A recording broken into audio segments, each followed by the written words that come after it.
The man behind the legend Clint Eastwood is one of the most respected figures in Hollywood history. Born on May 31, 1930, in San Francisco, he grew up during the Great Depression. His family moved a lot in California as his father looked for stable work. These early years shaped Eastwood's character. Hard work became natural, and he learned to stay calm under pressure.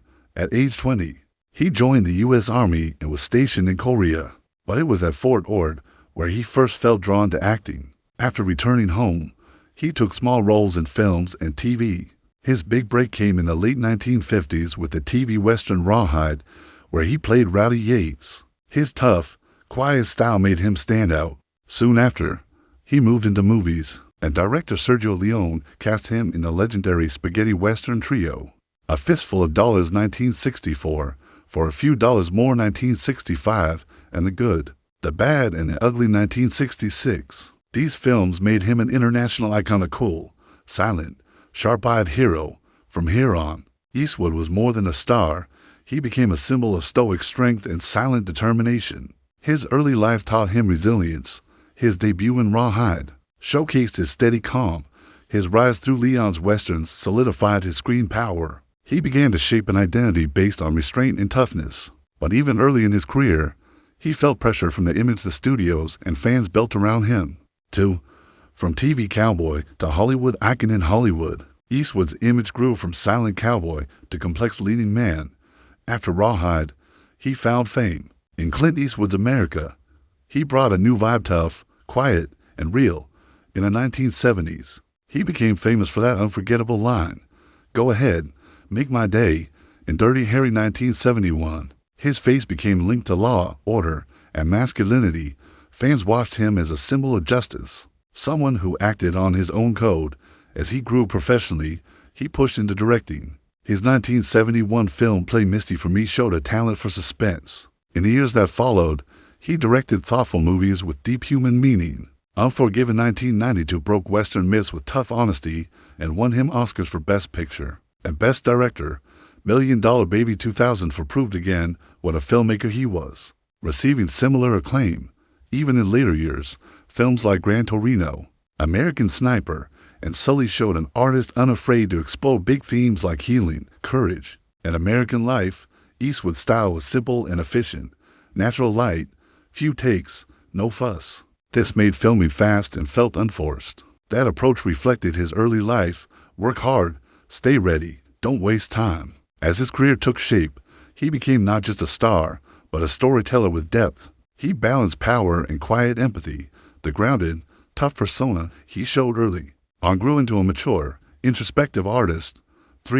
Personal life, love, loss, and complexity. Eastwood's off-screen life mirrored his on-screen complexity. He married Maggie Johnson in 1953. They had 2 kids, Kyle and Allison, before divorcing in the mid-1980s. He also had long-term relationships with stuntwoman Roxanne Tunis in the 1960s, actress Sandra Locke from the mid-1970s to 1989, and news anchor Dana Ruiz from 1996 to 2013. With Roxanne, he fathered Kimber, born in 1964. With Dina, he had Morgan, born in 1996. Each relationship brought different challenges. With Maggie, he balanced growing fame and family life. With Sandra Locke, his career gained new heights, but the relationship ended in legal drama and heartache. Dana brought a later-in-life family structure that lasted until their split. For Eastwood, family wasn't simple. It reflected his life's ups and downs.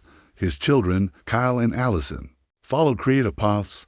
Kyle became a jazz musician and composer. Allison worked in television and film. His other children, Kimber and Morgan, also work in the entertainment world. These relationships show Eastwood as someone tied to strong emotions and real life. Beyond any screen hero, over time, these personal connections shaped his sense of self as much as his work. They added human texture to the hero figure he projected on film. 2 Mules for Sister Sarah, a turning point in 1970. Eastwood filmed 2 Mules for Sister Sarah, a Western adventure satirical story directed by Don Siegel with co-star Shirley MacLaine. The tale follows Hogan Eastwood, a cynical mercenary, and Sarah MacLaine, a nun with a secret past. At that time, Eastwood was evolving. He was growing beyond the silent Western hero from the Sergio Leone days. The project seemed perfect. combined his Western roots with comic edge. But filming wasn't smooth. Eastwood, known for his quiet, instinct-driven acting, clashed with Shirley MacLaine's more talkative style. She rehearsed and analyzed characters in depth, whereas Clint relied on subtle expressions and minimal rehearsal. Their working methods simply didn't match. Eastwood found the tone ought to try to be funny, heroic, mysterious, and emotional all at once. Soon, he felt the film lacked what he valued: grit, honesty, real stakes. To him, the nun twist felt forced and weird. He didn't hate the idea of mixing comedy into westerns. He just felt that this movie didn't land right. The result didn't feel authentically him. Something raw, deep, and real what made him powerful was missing. Filming felt disjointed. There were tense moments on set, silent outlines, conflicting direction. Soon those small frictions grew a frustrated Eastwood who couldn't give his best .5. Why he still doesn't watch out of it years later, Eastwood won't revisit To Mules for Sister Sarah. It isn't labeled a flop. In fact, it did okay at the box office, but Eastwood sees it as a project that didn't align with who he was becoming. He felt trapped between the old and new, still a hired actor, still working under a director's vision rather than his own. For him, it marked an unsettled chapter before he gained full control. As an artist, he once called the experience unpleasant. That's rare for someone so stoic. When North Times asked him about it, he simply shrugged and changed the subject. He didn't get angry. He just said he felt discomfort.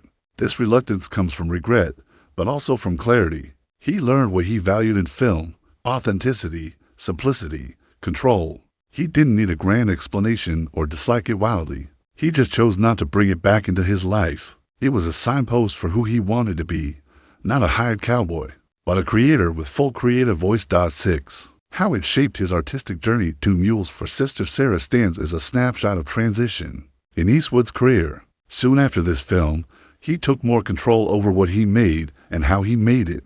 His directorial work on High Plains Drifter 1973 and An Outlaw Josie Wales 1976 showed his full voice. Quiet, powerful, morally subtle, those films showed what he learned: how to use silence, tension, and depth without compromising the realism he'd gained. Unforgiven 1992 brought this maturity home, working as a Western with compassion, grit, and deep moral questions. Eastwood's detachment from To Mules wasn't rejection, it was growth. In fact, that movie helped him understand what he didn't want to be. It sharpened his sense of what counted. He moved into directing with clear priorities, simple lighting, purposeful dialogue, emotional weight. The world felt real. Audiences felt it, and awards followed. Eastwood offered a kind of cinema rooted in emotion and restraint. A film as simple as To Mules taught him what simplicity wasn't. 7. Legacy, learning, and silent respect. Clint Eastwood's life and career are marked by quiet strength, moral clarity, and focus.